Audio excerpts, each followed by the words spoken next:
Hey, what's up, guys? Welcome to the Rich Gibbens podcast, episode 1, where I talk about mindset with John Barnato. Pleasure to be here with you. I'm happy to be on your first show. Thank you for the honor. I want to discuss what mindset is, Okay. right? Whether it's growth and opportunity or are you skill set based? And kind of go over the fears and discussing that and what people think are either opportunities or trials. Absolutely. Rich is a mega agent here in the office. He's a mega real estate agent. I'm the real estate broker, so I coach a lot of agents and mega agents, so I come across a lot of skill set versus mindset. I see how it affects productivity and see how people achieve goals. So I'm very excited to talk about that. My first question here, why each individual mindset should be valued. Let's talk about skill set based. Okay. What do you find when you're working with other agents or even just people, friends, family, whatever, when they're skill set based? I always get this question about, do you need the skills first? Do you need the mindset? You need both to be highly successful. Don't get me wrong. You need both to be highly successful. But, how you get the skills is another thing, right? I mean, there's very few degrees you can go get in real estate, right? Are there skills you need? Yeah, you definitely need to be a good negotiator. You need to be patient. You need to be a good listener, right? You need to be scripted and be able to talk well. So those are all skills you need. Now, how do you get those? You really need the mindset. I have agents that want to learn all the skills, and I tell them it's not. There's always an X factor of mindset. Like you can go to classes on real estate for 6 months, and when you go to write your first contract, you're like, because you got the pressure, you have to perform. So right. In my experience, as far as the skill set is concerned, is when I was first starting out and I was part-time and whatever. And this goes back to either being an electrician or being a mechanic in the military and even post-military, those kinds of things. And we go to schools for whether it was construction equipment mechanic and the electrician program that I went to become a journeyman electrician.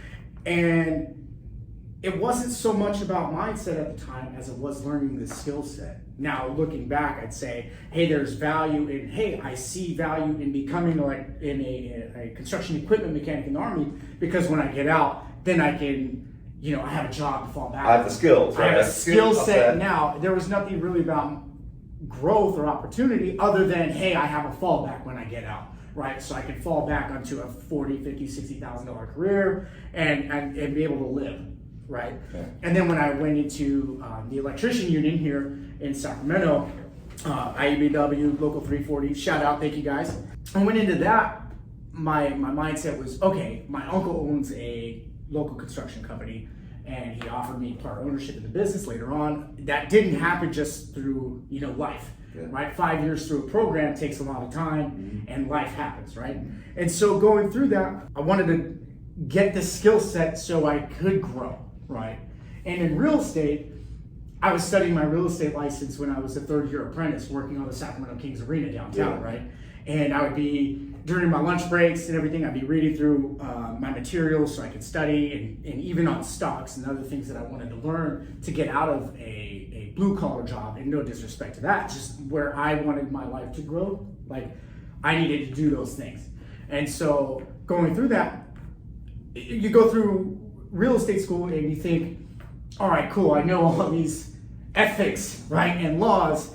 I now have the skills, and that's not even close to what it takes. Well, and even in electrician, you're going to electrician school, you're working on the job, you have classifications of what you can and can't do and go. But I can tell you, and even in your job probably when you were an electrician, there's people in the same level as you. Some do better quality work than others. Absolutely. Right? When they're first chosen of who's going to do this job, and it's a complicated job, they're going to choose someone they know that's going to do it better, even though you're classified skill-wise as the same, right? And why is that? It is because of the mindset, right? And I always say the mindset's the X factor in how you advance. Can you advance as an electrician? Sure.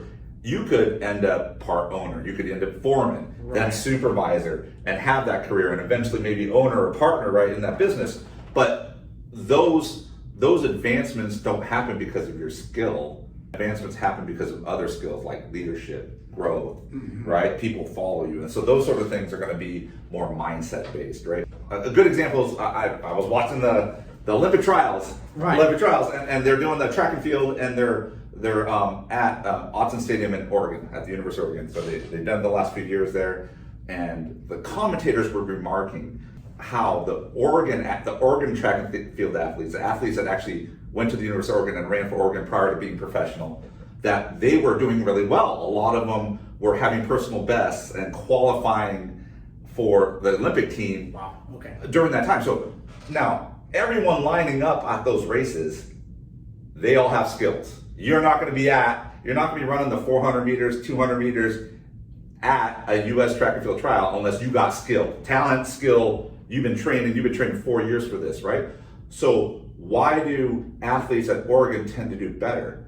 Well, if you think about mindset as an X factor, if you're in a location that normally causes a lot of stress, that means I'm at the U.S. track and field trial. I spent the last 4, in this case 5 years, training for this one moment. Right.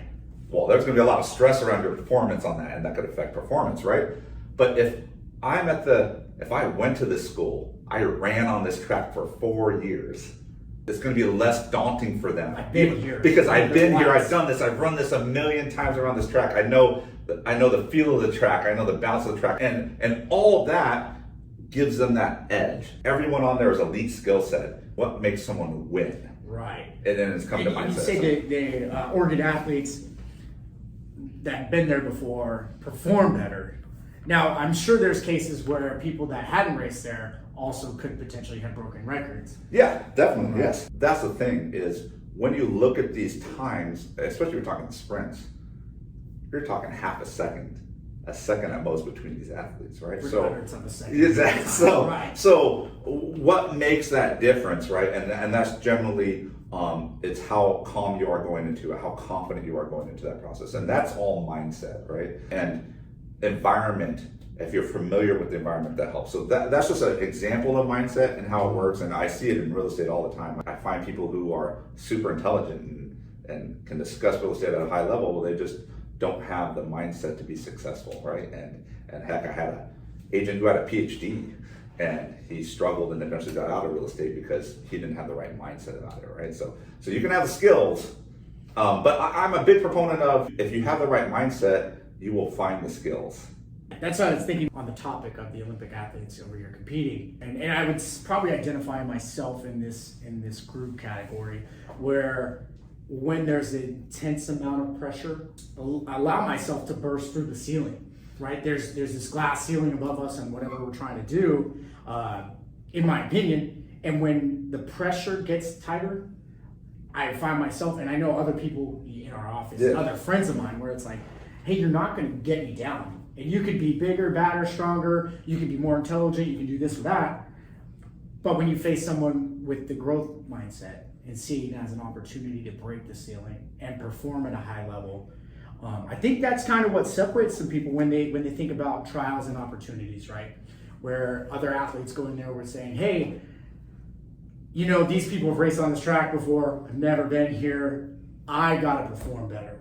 I have to show up. And we see that whether it's in UFC or sport, whatever sport you want to talk about, right? There's home field advantage, but I know friends, and we've seen in sports teams where it's like, hey, I don't care where we're playing, and I'd rather beat you on your home court to show you that, right? Yeah. So, touching on the trials versus the opportunities, and we're discussing mindset. One thing I've noticed in my sphere, and the people I know, I have friends that look at, when they see something, they see a wall of whatever it is. Maybe a client's being, a little overbearing, or maybe pushy, or, just maybe very abrasive, and they see that and they're like, oh my goodness, what do I need to do? How do I talk to this person? Right. And other people just nip it in the bud immediately, and they see that as more as an opportunity. Hey, I'm going to fix this relationship, or I'm going to let it go. It's seen as an opportunity to. Well, it's even more than that. Like you were an electrician,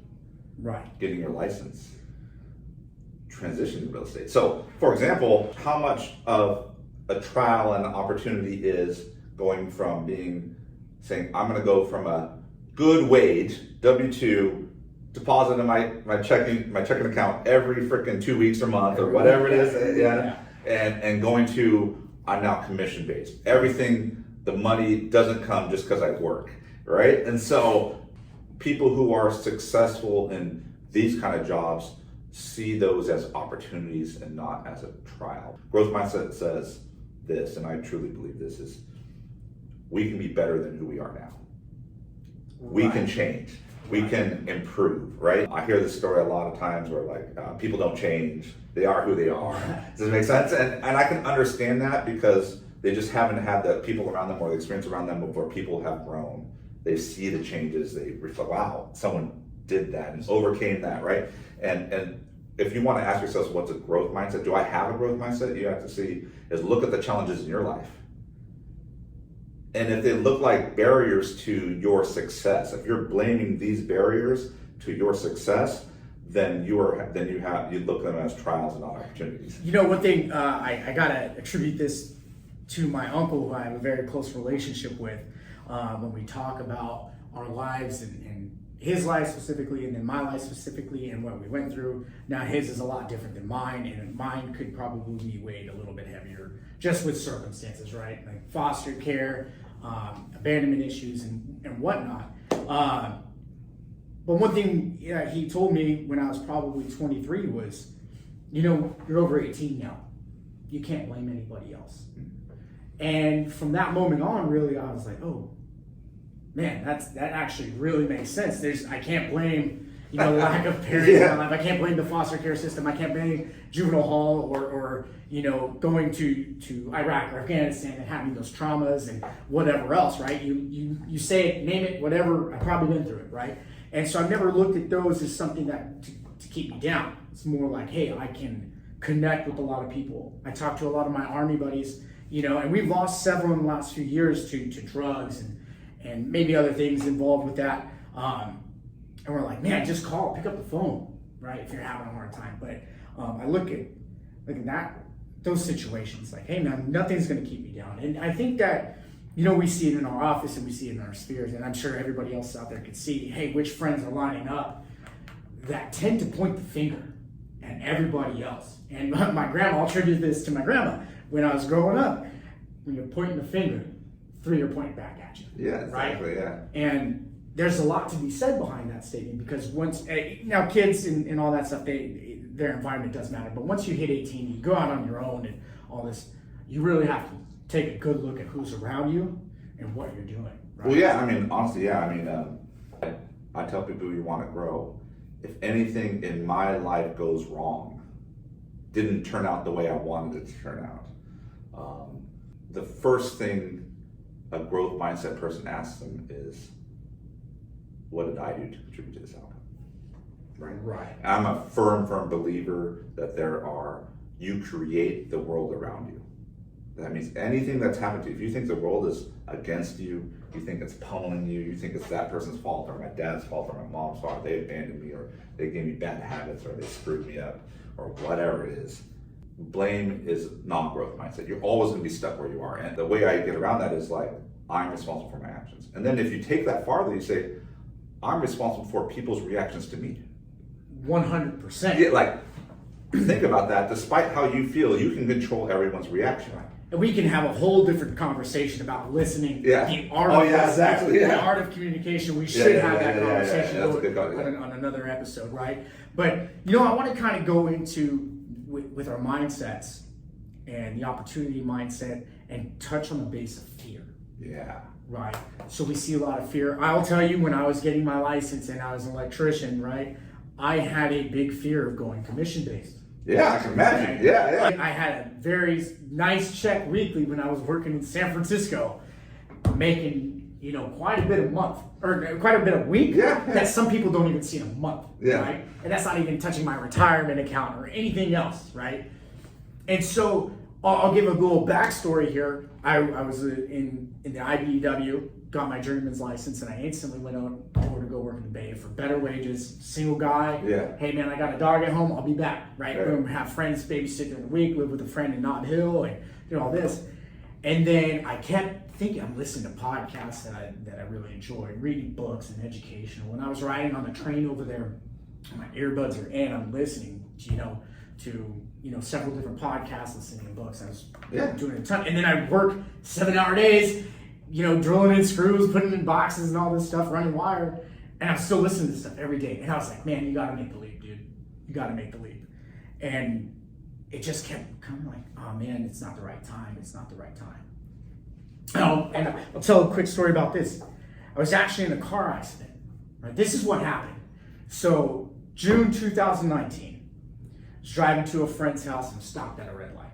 Okay, I stopped there, looked down at my phone real quick, change the song or whatever, and I look up and I see a green light. It actually wasn't the light that was green. To the left of it is the sign that says left turn yield on green with a big green dot, and I wasn't focused. Right, I'm like, hey, I'm going to my buddy's house. We're gonna go down to the river, get on the boat. And I pulled out. Somebody honked their horn, and I thought, oh, well, I really got to step on it, and I hit the gas a little more. And then a BMW hit me doing 40, 45 on Broadway, 21st and Broadway.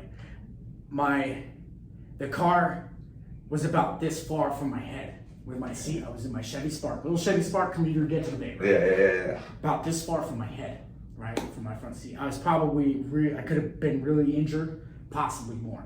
My car spins out. Thank God for technology and airbag systems, man. I walked away without a scratch. Nice, man. I walked away without a scratch. Very, very fortunate, very blessed, lucky, whatever you name it. There was a hand watching over me, man. I'm real emotional about this. So I looked at that moment and I went back to work, right? I started taking the train again. I had to figure out a car situation, and there's other things, underlying things that were going on. And I worked out there till July 31st, and I was on this job. It was a cool job, but they were like, I just tired working for people. I have an authority issue, right? And I just kept thinking about that accident at times. Like, life is short and it's precious, right? And so I was like, I think it was July 31st. I said, cut my check, I'm out. And then you saw me come into the office every day, right? I was on my friend's team, and I was like, all right, cool, let's go. I'm done with this. It's still just pretty shook. When I think about that accident, I'm very shook still. Because it was very, I'm telling you that car was this far from my driver's seat, from my head, right? And I'm in a Chevy Spark, so I was like, I don't know. And that's a great example, because how does one overcome fear? I get that. I don't get that question a lot, but I see it in people's faces. They're asking, how do I do this? And I want to move forward. I feel stuck. And how do I do that? I'm stuck in my job, I'm stuck in my career, I'm stuck in life for that matter. How do I move forward? And you're right, it's fear. Fear paralyzes people. Yes. It causes inaction. And that's a natural human reaction, right? That's a natural human reaction. But how do you overcome that? The pain of being where you are right now in your life becomes more than the fear of making the leap, right? And for you, it artificially happened to you. Does it make sense? Like literally, you were running through life nonchalantly and very comfortably, and it caught up with you. And luckily, it didn't result in any hard ramifications to you, but it did affect your mindset to the point where, like, my life is short. My life is short, and I need to treat every day as important. And so for those people out there who want to understand that there's fear, how do I move forward on fear? How do I go from W-2 to commission based? How do I start a company? How do I start a relationship, right? Whatever it is, right? If you've been seeing somebody for a while and you don't want to make it Facebook official, exactly. So all those things are going to be, all those things are fear, and you got to look at yourself and say, are those fear a reality? Are they true? What's the worst that can happen? It's been a minute. Actually, it's hard for me to diving into that incident, right? And I hope not many people have to go through something like that where your life could be potentially endangered, right? It actually still has me shook right now. I haven't really talked about it. It's like, oh, I was in a car accident, whatever, right? And I try to and I think everyone that I know usually has a seminal moment in their life. And different people react different ways to it. And it could not, yours was an accident. I'd say I can look back at mine. I was flipping homes, I got overextended, and I'd say my reaction to it was a 2-year process. Oh, wow. Right? And I lost a lot of money in that process, but I built my way back. Yeah, it's fear. Now I fear this and fear that, and that burned, and sometimes we call it midlife crises. Right.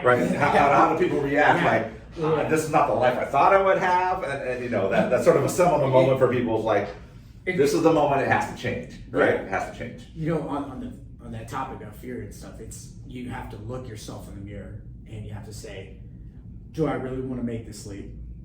If the answer is yes, okay, well, what are the steps you need to do that, right? Are you going to jump in, cannonball, jackknife, or whatever, do a gainer off the diving board, jump head in, right? Or are you methodical about it, which I believe can be good, but that will always leave you holding tethered, right? In my opinion, I believe there's a tether there when you're like, hey, I'm going to tiptoe around starting this company. I'm going to tiptoe jumping in real estate. I'm going to tiptoe flipping houses. I'm going to tiptoe about asking for a raise at my job because I outperform everybody, right? Yeah. I just, hey, I do well or whatever, give me more money. I don't know how that works, but I just feel like there's a tether. I'm an all-in kind of guy. Well, now, you're an all-in kind of guy, so yeah. So I know you're gonna say F it, let's go, yeah, right? Right. And for some people, that's a hard position for people. I get a lot of discussion, especially agents who want to change careers.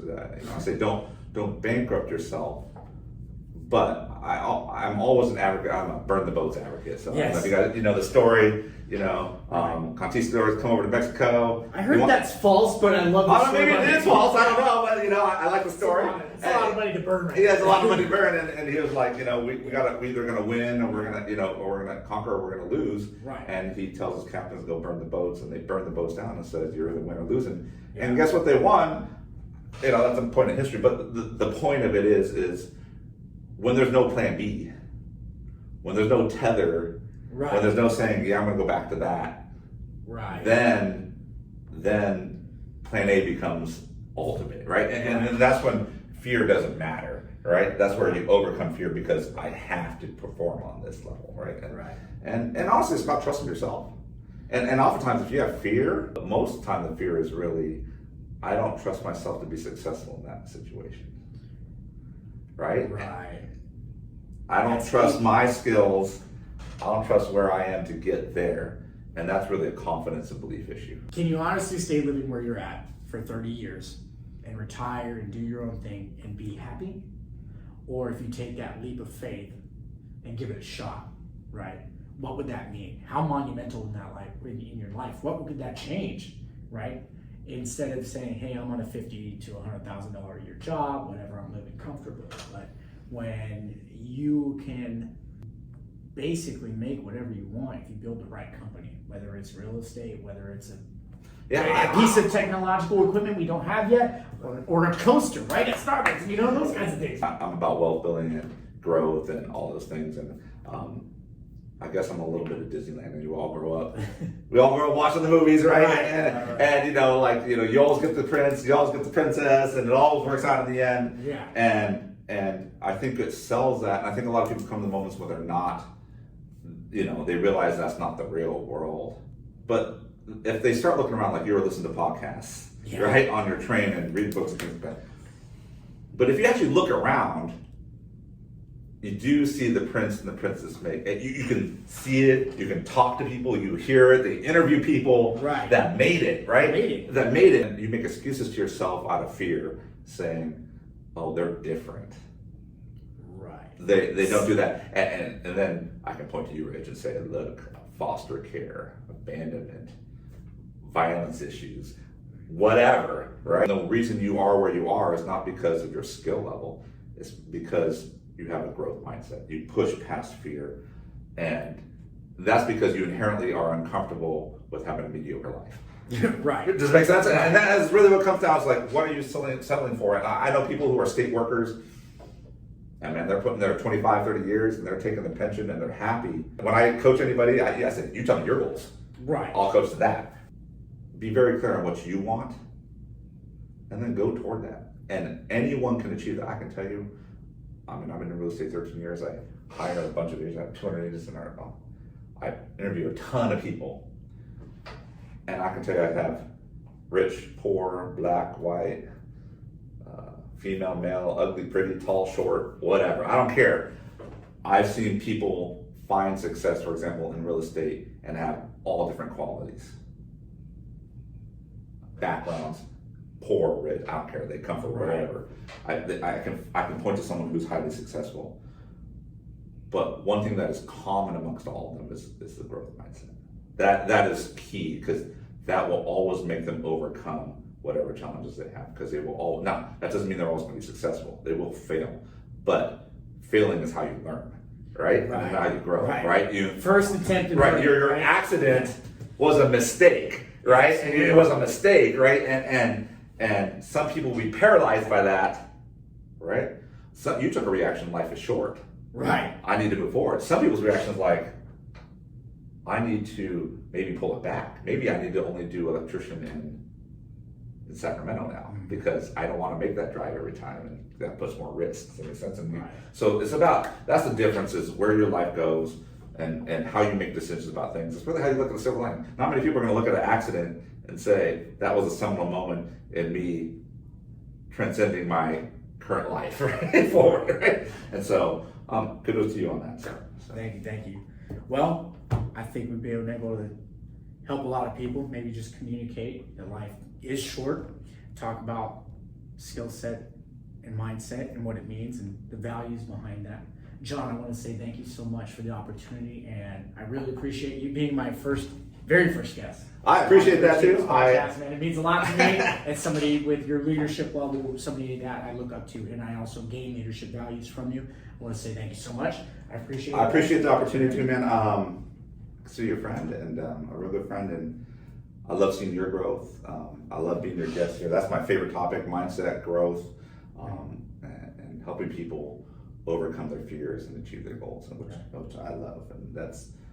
And I found that's mine. You guys said you got to know yourself. That's my one thing. I love that, and I'm happy to be here, and hopefully it helps people too. So. All right. Well, thank you guys so much for tuning in. Make sure to like, subscribe, leave comments. I love feedback, both positive and negative. It does help me get better. So you guys have a wonderful day, and we'll see you next time.